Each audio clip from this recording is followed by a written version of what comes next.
Hello, everyone. Welcome to another episode of the Koi podcast.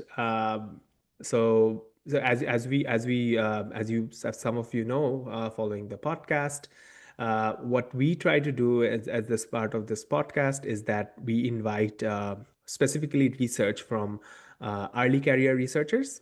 Uh, and this comes from the realization is that although a lot of the research out there that you see sort of in the published or written format, uh, it gets sort of doesn't get highlighted. And the whole idea is that to bring forth the early career researchers who are sort of really sort of doing sort of like you can say the foot soldiers who are sort of doing this research to bring their stories forward. uh, and Although like we have a sort of like a art science focused podcast or like sort of topic focus.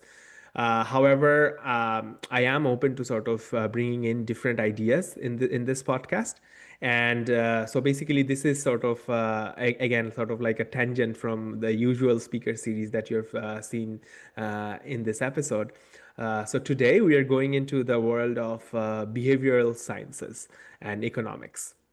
So from a personal note, I've always loved economics. I really enjoyed the subject, and in my A levels back when I was in high school, it was one of my favorite topics to talk about because it's just so interesting to sort of instead of focusing on natural things or like sort of uh, uh, any other physics or something like that. It is really when you use the human behavior or human beings as sort of like your lab, right? The whole human society as your lab. So it was very fascinating to me, and so I'm really interested into these behavioral context studies, and hopefully today we will sort of also enjoy sort of learning a bit about. How behavioral sciences sort of is research in particular is conducted in different levels. So today, our podcast guest is Rayyan Saad Mubarak. Ryan is a PhD student at the Department of Agricultural and Research Economics at the University of Maryland. Uh, that is also where I'm doing my PhD currently. So basically, Ryan's focus of PhD is very unique, I should say. So it focuses on decision making under uncertainties.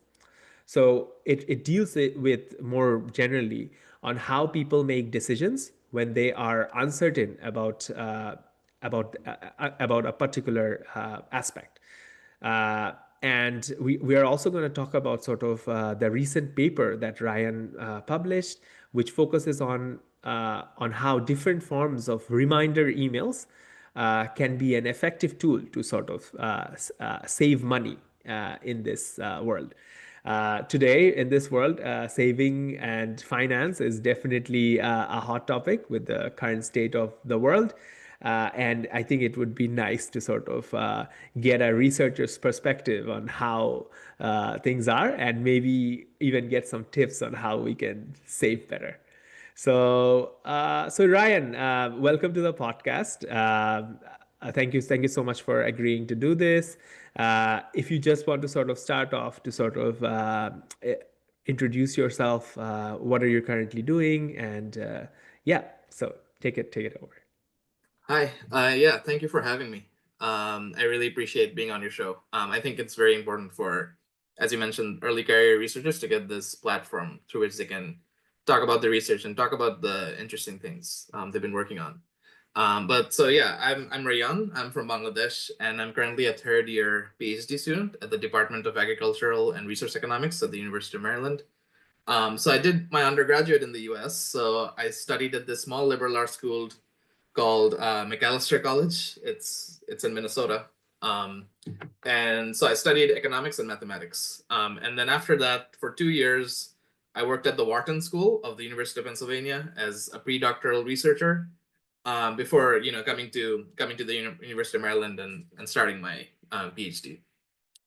So like I think gaining interest in any sort of field is a result of exposure over a very long period of time, as opposed to like a singular event. So, as a kid, I would read books like Poor Economics, for example, where these economists were trying to answer very interesting questions, and questions that are very difficult to answer. I thought, like, why are certain people poor, or why are certain people in the poverty trap, or how do people make decisions to cope with the fact that they're being poor? Okay. But then, I've also seen economists answer questions at the completely other end of the spectrum, right? So, okay, if people are high income or if people are rich, why do they have trouble saving money? Or, like, does what we learn about poor people and how we get them to save, does that apply to rich people, right? So, these were very broad questions, which I found really interesting. And, another thing I really liked is, mathematics in general. So I liked studying math. And so when I realized that economists were using mathematics to sort of formalize this way of thinking, because if you're studying human behavior, it's something that's idiosyncratic, and you kind of have to focus in that problem if you want to study it in a reasonable way. And so economists were using mathematics to do that, which I found really, really interesting. So naturally, I felt like, okay, economics is the right step for me, and so that's what I decided to pursue as a career. You know.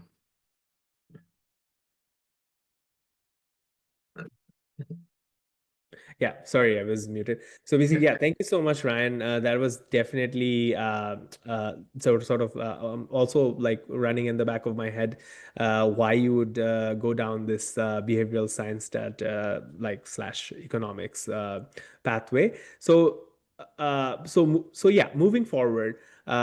I know that you decided to do a PhD. I know that the decision of taking why you wanted to do the PhD is definitely hard.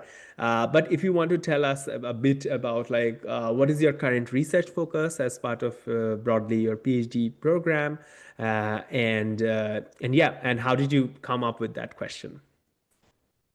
Yeah, that's a good question.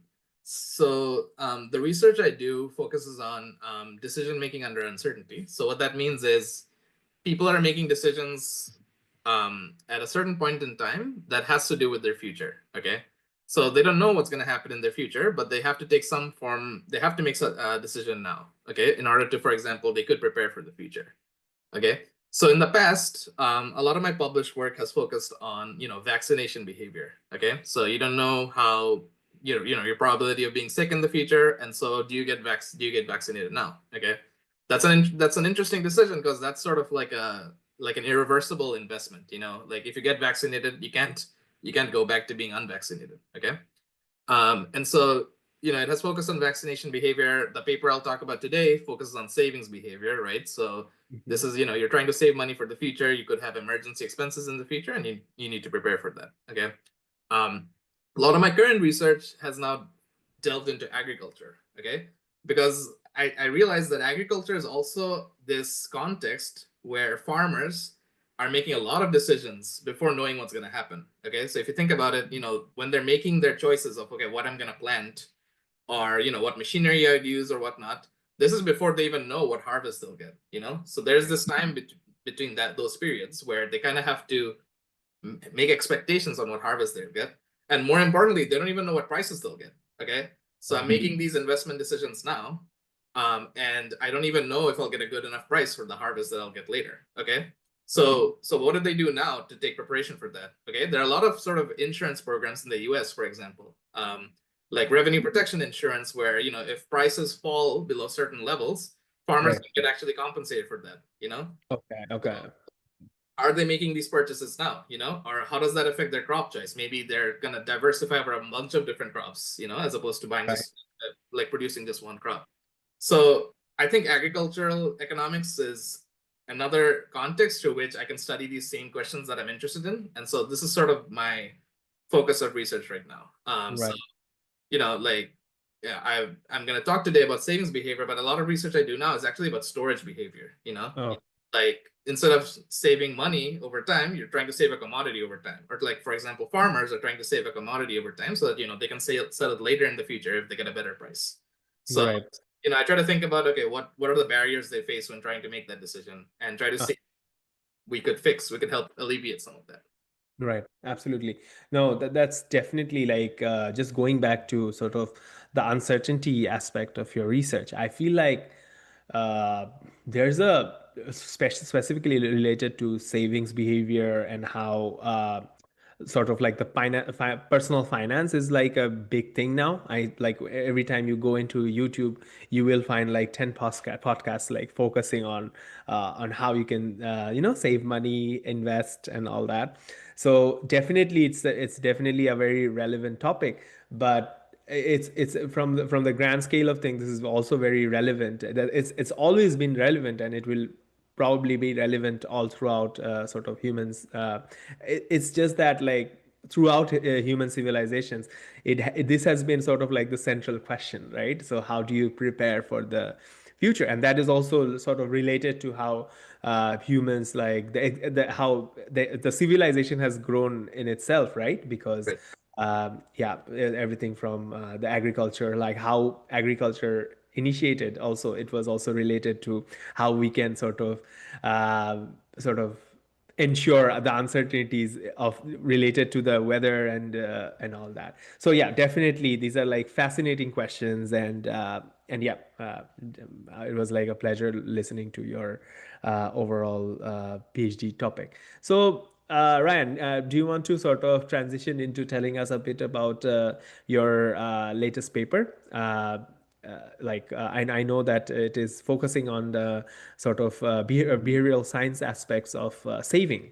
Saving is something, yeah, being a PhD student, it's definitely like being on budget and sort of trying to save as much as we can. So yeah, it was like really interested to know that that researchers sort of focusing on that, like how savings behavior can be aspects. So yeah, as a sort of like a non-economist person, this is fascinating. So yeah, if you want to tell a bit about your current paper.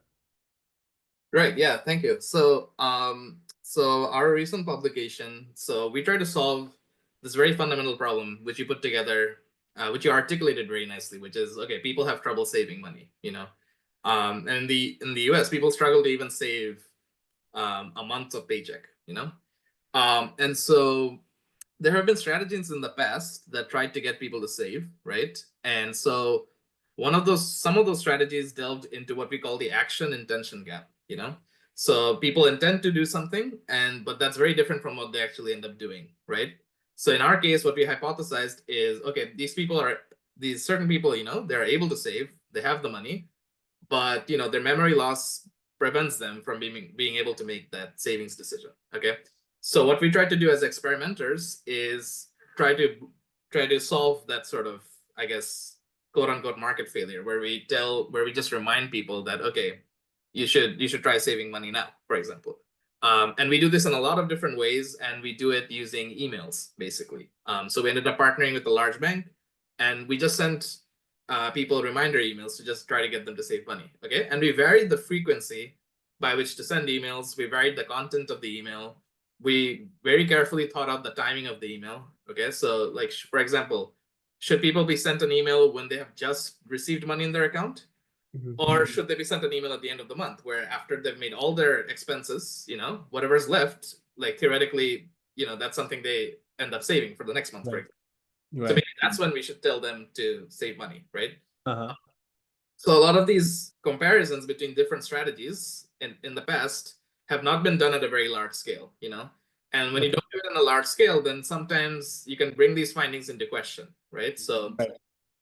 so there's this Nobel laureate in economics called Angus Deaton, and like he talked a little bit about these sort of experimental methods in economics, or these sort of what we call randomized control trials, where Mhm. you're really testing these things on us in like on a particular group of people at a particular point in time. Okay. So it's really hard to generalize these across like different groups of people or in different points in time. So we tried to solve that problem by partnering with this bank. We gained access to a huge population. Okay, so Mhm. much bigger population than other papers out there that use Mhm. sorts of methods. And we Mhm. wanted to see that, okay, at scale, what sort of strategy would best stick, and would be able to promote this sort of savings behavior. Mhm. And a lot of these strategies that we tried, the different forms of emails, they have been researched in the past, and they've shown evidence of working. But it was in other contexts and in other countries, like countries like Bolivia, for example, right? So we wanted to see what would work in the US, but also across a large population. Okay. Okay, awesome. Yeah, so what were some of the sort of like methods that you use in behavioral science or economics? Like, yeah, what are like how does the research look like? I know you mentioned about your data source, but like, what do you do with that data, or how do you process it? Yeah. Methods, because I mentioned to you about these two buckets of how questions are answered in economics, right? You have these quasi-experimental methods, and then you have these experimental methods. And in this paper, it's pretty interesting, but we try to actually combine both, okay, Hmm. and use the advantages of each to answer this question in a good way. Hmm. So the first thing we did was, okay, we have access to this population from the bank, right, that we partnered with, and so our criteria was basically people who opted into marketing emails. Okay, so these are the bank customers who are already getting communications from the bank, and Hmm. so we will be sending them email messages, and so through the bank's platform we were able to do that. So these were people who opted into marketing emails, and Uh-huh. then we were able to randomize them into these 8 different conditions. Okay, so the holdout control condition was one that did not get any emails. And then from intervention 1 to intervention 7, that's where we have these different forms of reminder emails. Okay. So intervention 1, for example, is pretty simply, okay, we just send them a weekly reminder to save. All right. Intervention 2 is, okay, we send them a weekly reminder to save, but we also send them some like some of the things that you get in fortune cookies, for example, some cute sort of phrases or whatnot that congratulates them for being able to save. It's sort of like a small savings advice. Yeah. um, in some cases, maybe even the timing doesn't matter, right? It doesn't matter when we send the timing or things like that. So we had intervention 3, which was sort of just random reminders. Mhm. It wasn't really fixed when it was being said, Okay. when it was being sent. Hmm. Um, and then lastly, we have interventions where we send them emails at the start of the month versus the last of the month, Hmm. to sort of gauge, okay, is it better to send them emails when they have just received money in their account, or is it better to send emails when they've finished all their expenses for the month, right? Okay. Um, and then finally, we sort of played around with when they were getting deposits in their account, because we partnered with this bank, we had a lot of information on them, so we know exactly when any money was being deposited into their account. Okay, so in intervention 6, whenever money was deposited into the account, we send them an email. Okay, it basically triggered a reminder email from our end. Okay. And in intervention 7, we tried to make that as explicit as possible. So in the email, we told them that, okay, money just got deposited into your account. Now is a good time to save that money. Okay, Okay. so basically our goal was, okay, we have this large group of people. We wanted to figure out which one of these would perform the best. Okay. Perfect. And so that's something that could be adopted, in the future by banks, by similar banks, or anyone who wanted to use these sort of stimuli, right? Awesome. Okay. So so once we had done this randomization, how do we actually get the effects? So how do we actually analyze what the effects look like? Hmm. So before I move on to that, I just wanted to show you what one of the emails look like. Hmm. So this is sort of the stimuli that we sent to like the bank customers. So in panel A, we sort of preempted the people, right, that we will be sending them email reminders. And then this is the intervention that's talking about, okay, sending a reminder every week. So in panel B, you can see that this is sort of what the email looked like every Hmm. week as we were sort of telling them to save money basically. And so the Right. emails came with hot links. So if they wanted to save, they would have to click one of these buttons. So set up a recurring transfer or make a one-time transfer, and it would basically take them to the necessary platform to actually make these savings deposits, right? Oh. Okay. So what I'll mention here is, okay, so how do we analyze this problem? Okay, so we have these random groups of people who have been randomized, so they're comparable in terms of their characteristics, right? And we have these emails that are being sent out over time. So this is where we use some of the quasi-experimental techniques that are used in economics to answer these questions. Okay, so this particular technique is called a difference in difference. But what we're basically doing here is, you can think of the red line as the people in our treatment group. Okay, so let's say these people are being sent reminder emails, and when you compare their savings, okay, let's take their savings balance, for example, as Hmm. the outcome. So when you compare their savings in the post-intervention period with the pre-intervention period, that difference is netting out any sort of savings behavior that has to do with just characteristics of the people in that group. Okay. So, for Okay. example, if you had been randomized into this treatment group and you just happen to be a very risk averse person, you'd Hmm. just be making more savings deposits on average than the rest of the people that we have, right? And so to account for that, we can compare what you're doing in like the short term future with what you're doing now. So subtracting that out basically gets rid of that effect that is just specific to you and is not changing over time. Okay. Hmm. Okay. Um, so, but if we just did that, then a problem we would have is the fact that over time, your savings behavior might change. Okay. So for Okay. example, if over time you're just saving more and more, and then we send out our reminder emails, then there's this problem where there's this time effect of you just saving more and more, which coincides with when we sent out the reminder emails, right? So if we just subtracted your outcomes, we'd have the effect of our emails, but we'd also have that time effect where you just happen to be saving more and more over time. Okay. So this is why it's important to have a control group. So the Yeah. green are people who weren't sending any emails, right? And Okay. so they're randomized in, and so they're arguably very similar to people in the treatment group. And so Hmm. when we look at their changes between the post and pre-intervention periods, that effect would only be the time effect, right? So Right. Right. they Right. weren't sent emails, so we're able to get whatever their trends are over time. And Uh-huh. then finally, when we subtract those differences out, so that's why it's called a difference in differences, right? We end up getting this net effect of just our emails. Okay, so this intervention effect. That, So that that completely makes sense. Yeah. Yeah. That was yeah, pretty clear. Yeah. right. Can I, so just like, sorry, maybe not, it's not the right time to answer. Just for like, for my curiosity's sake. The savings is, how do you define savings? Is it like the amount of money in the savings account, or like how do you define the savings for a Yeah, consumer? I think this is the perfect time to ask that question because then I can just go to my next slide. Okay. Okay. Okay. um, but there are three outcomes we mainly focused on. Okay, so the graphs here shows you the effects, comparing it to the control group of each of these three outcomes of the different interventions. Okay, so the different interventions are colored. So Yep. purple is, for example, the one where we send weekly savings reminders, and Mm-hmm. then on bold on top you can see our different outcomes. So in panel A, our outcome is, okay, if people made a one-time transfer, okay, in that given month or week. Okay, so if they made just a one-time savings transfer, that's the outcome we're interested in.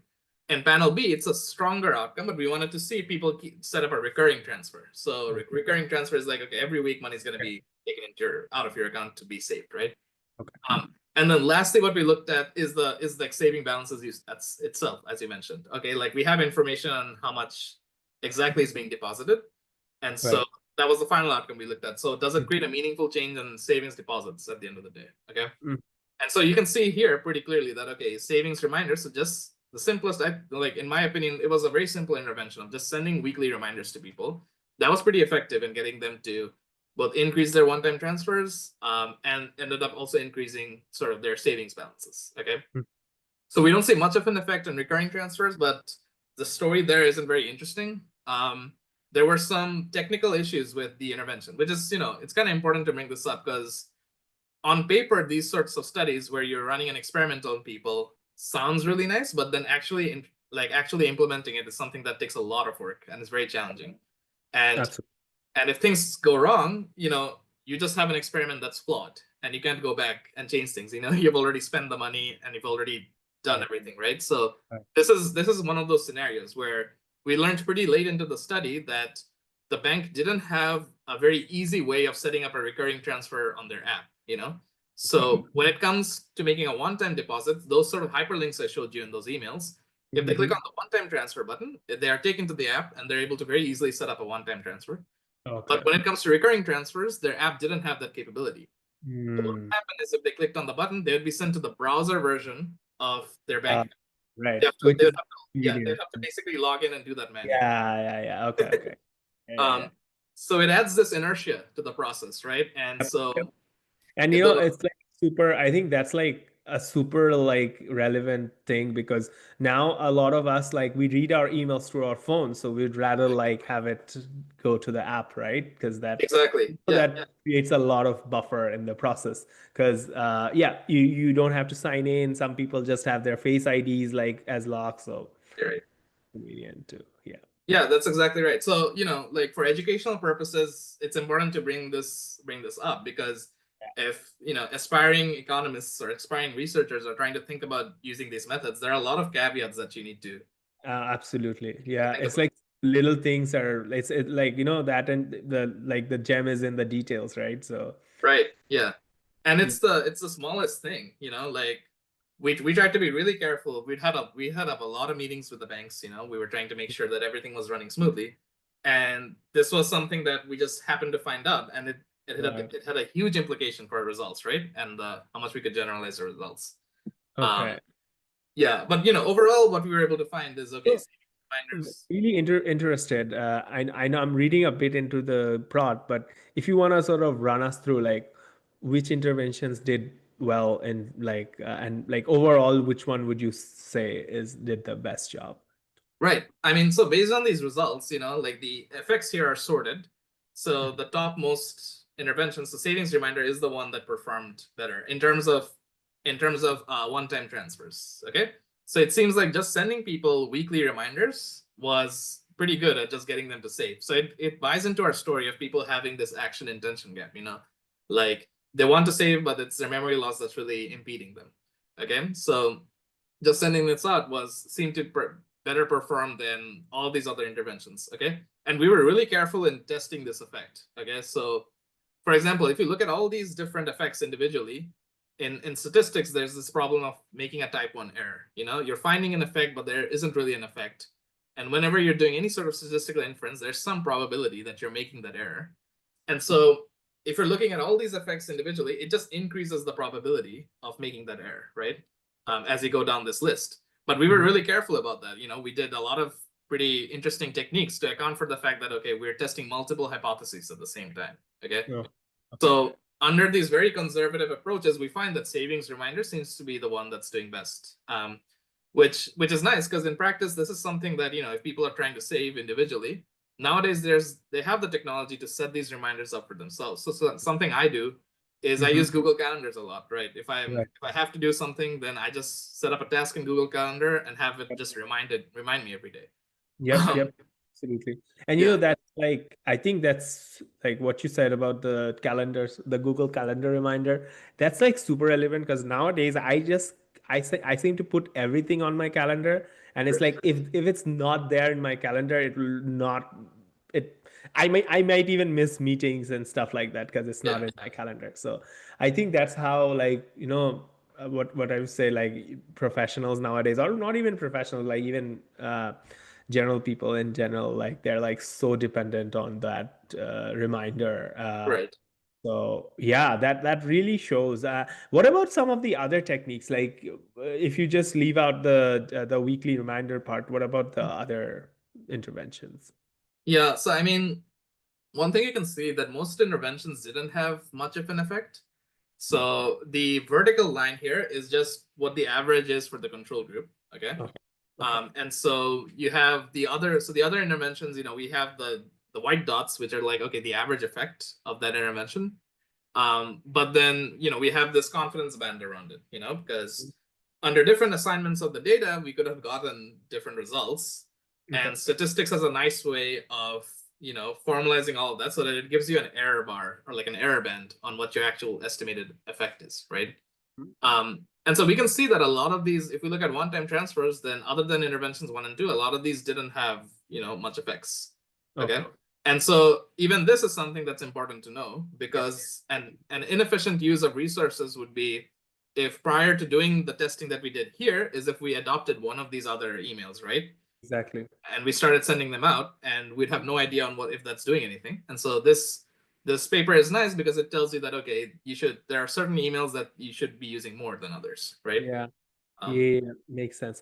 Yeah, that's fascinating. Yeah, that's like, so sometimes it's like the, what should I say? Simple is better. So basically, yep. maybe just heading out like a simple reminder, a weekly reminder.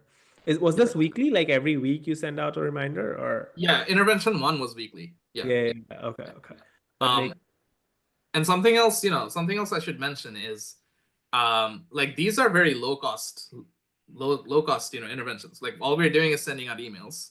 So Uh-huh. other than the fixed costs of us designing it, and then the banks having their system by which they could send Yeah. emails, there Right. isn't really a cost associated with sending emails, right? Right. Absolutely. Yeah. And Yeah. so when there's such a low cost intervention, you would expect the effects to not be, that huge. Like for example, an email like this is not going to solve poverty, right? Yeah. Yeah. Absolutely. Yeah. Yeah. Um, but it just pushes the bar. It just pushes the bar enough, that there's Uh-huh. an effect. And Okay. since it's a very low cost intervention, it's easy to adopt it. Okay. Right. So the only thing I would say to worry about, if like other banks try to use these approaches or whatnot, is I think, they're not trading off the costs of adopting, but instead they're sort of trading off if people would get annoyed by these emails. Like when you get bombarded by a lot of different emails, then yeah, because it has happened to me. I'd get a lot of Yeah. emails from this particular place, and then I would unsubscribe from them. Right. So a risk here is if you send too much emails, and then the people ended up unsubscribing from marketing emails. Right. So Absolutely. so we didn't really see something like that happen in our Yeah. intervention. But for the long term, banks when they're adopting these approaches, that's something they'd have to keep in mind. No, absolutely no. What I was just thinking, like, is this the same exact email in like weekly, or is there some difference in the information? This is basically the same email Oh, weekly. Yeah. okay. Okay. Maybe so so basically I don't know, man. Maybe this is also like something you guys can test out. Is like, is it effective to send the same exact email on all 7 days? Mhm. And maybe that's when like people are used to like, oh yeah, this is the same email that we are. So maybe they don't really have to read it. They can just Right. understand. Okay, so this is the reminder email.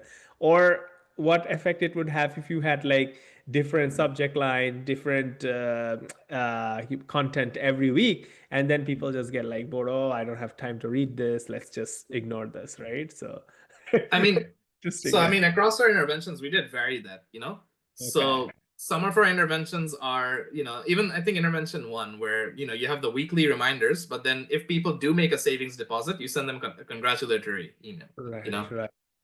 and then we have the savings wisdom boxes email where we're sending them different sort of cute phrases about saving. You Yeah. know, Yeah. and so there's some variation in a few of these interventions that vary from week to week. Uh-huh. But some of those don't didn't end up like working Hmm. as well as just the simple okay weekly reminder. So for Right. example, intervention 6, where this is something that would be very different across people, like whenever they made a deposit, that's when they'd get an email.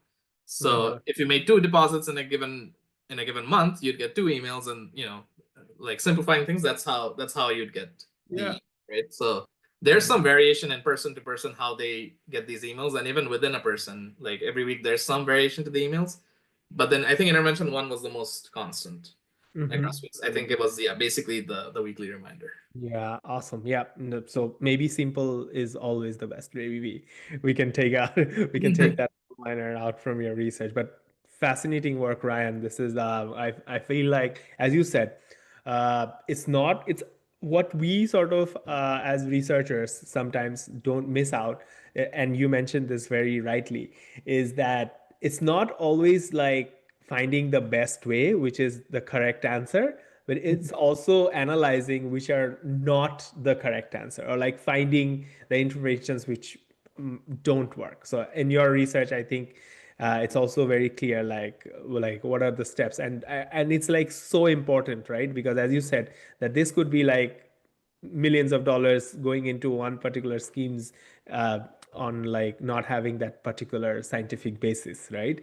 So, and I think that's why your work and academic work is so important, is that you are doing this in a very low cost effective way, and that sort of gives us sort of like an idea of what not to do, right? And which is more, which in the long run saves you more money. Yeah. Yeah, awesome. Yeah, that sounds amazing. I really enjoyed your work. So Ryan, in this part of the podcast, a lot of our listeners, they're very sort of enthusiastic researchers who look into like sort of try to understand or try to get an idea of what it's like doing sort of early career researcher, PhD level research. So just like I ask this to all my guests, like what were some of your motivations to go into this science route? We're talking about savings and money. I don't know if money is sort of like the motivation to do a PhD. I don't think it should be, but I'll just like to hear more about from you. And then finally, like, sort of, do you have any advice for our listeners? Yeah.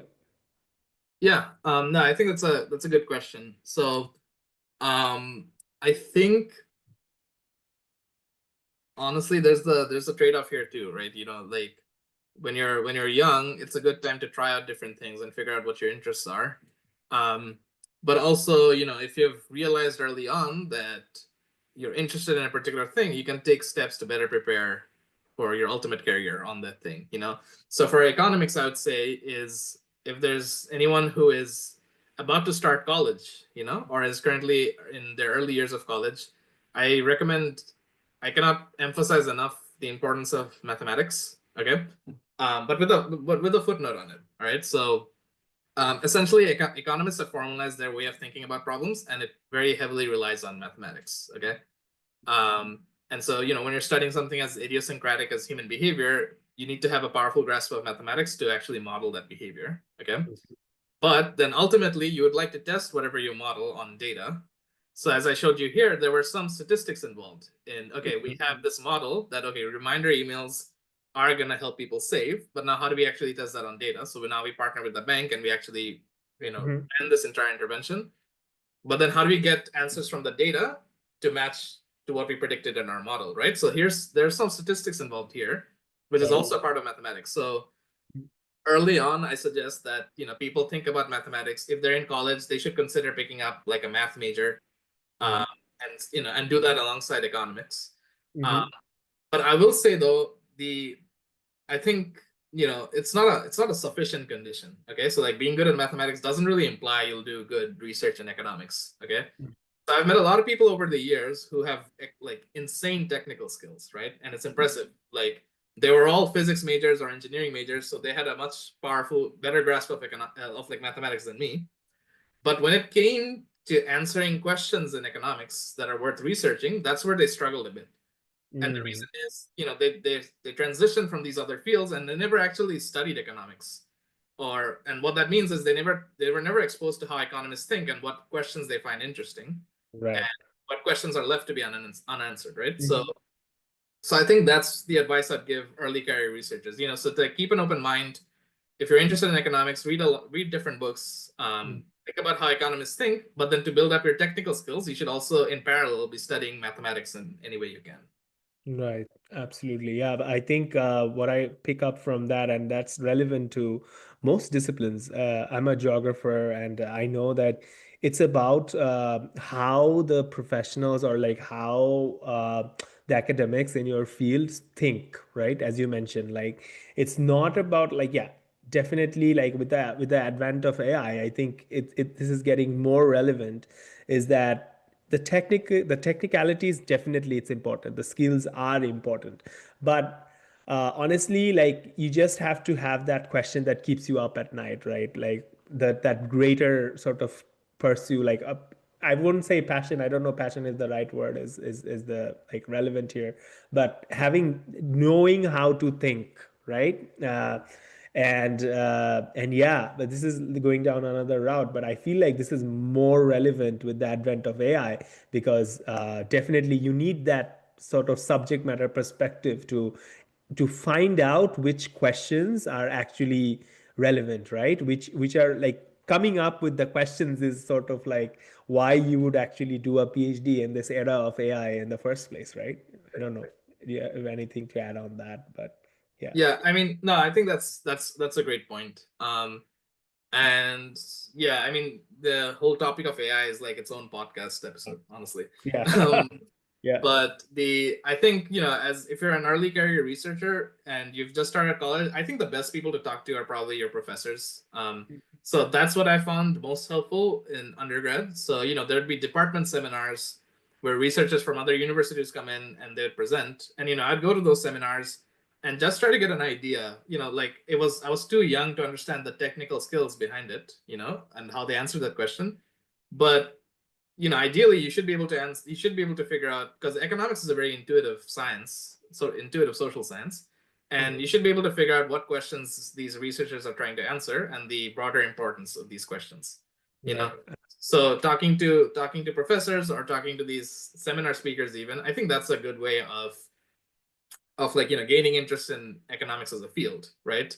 Right. And then the other thing you can do, which is something I tried to do, is just try to get a job that's research focused. So in undergrad, I used to work for a professor as a research assistant, and that was a great experience because I got to see the whole production side of Mhm. research. So Right. that's sort of how I think about like a PhD. Before a PhD, you're really a consumer of research, but after a PhD, you become a producer of research, right? So Right. Absolutely. Yeah. getting getting That's like a getting like an RA job mhm. early gets lets you show that side of things. Yeah. So Yeah. yeah. Yeah. Oh my God. That's definitely yeah. I think that's the first time I heard anyone say it, but yeah, definitely that puts the matter into perspective. Like that's absolutely right. Uh, PhD is about producing knowledge, if you may. Like Right.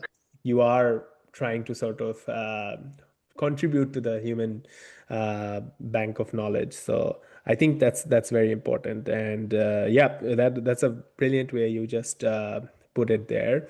So yeah, Ryan, just sort of like trying to end the podcast. So basically, thank you again for coming up and sort of speaking about this very interesting point. I'm pretty sure today we also picked up a few points about personal finance. So go Yeah. ahead and like sort of set up that reminder email. That would be like the point we can pick up from the podcast. So yeah, thank you again, Ryan. Yeah, it was a pleasure talking to you. Yeah. Thank you so much for having me. Awesome. Thank you.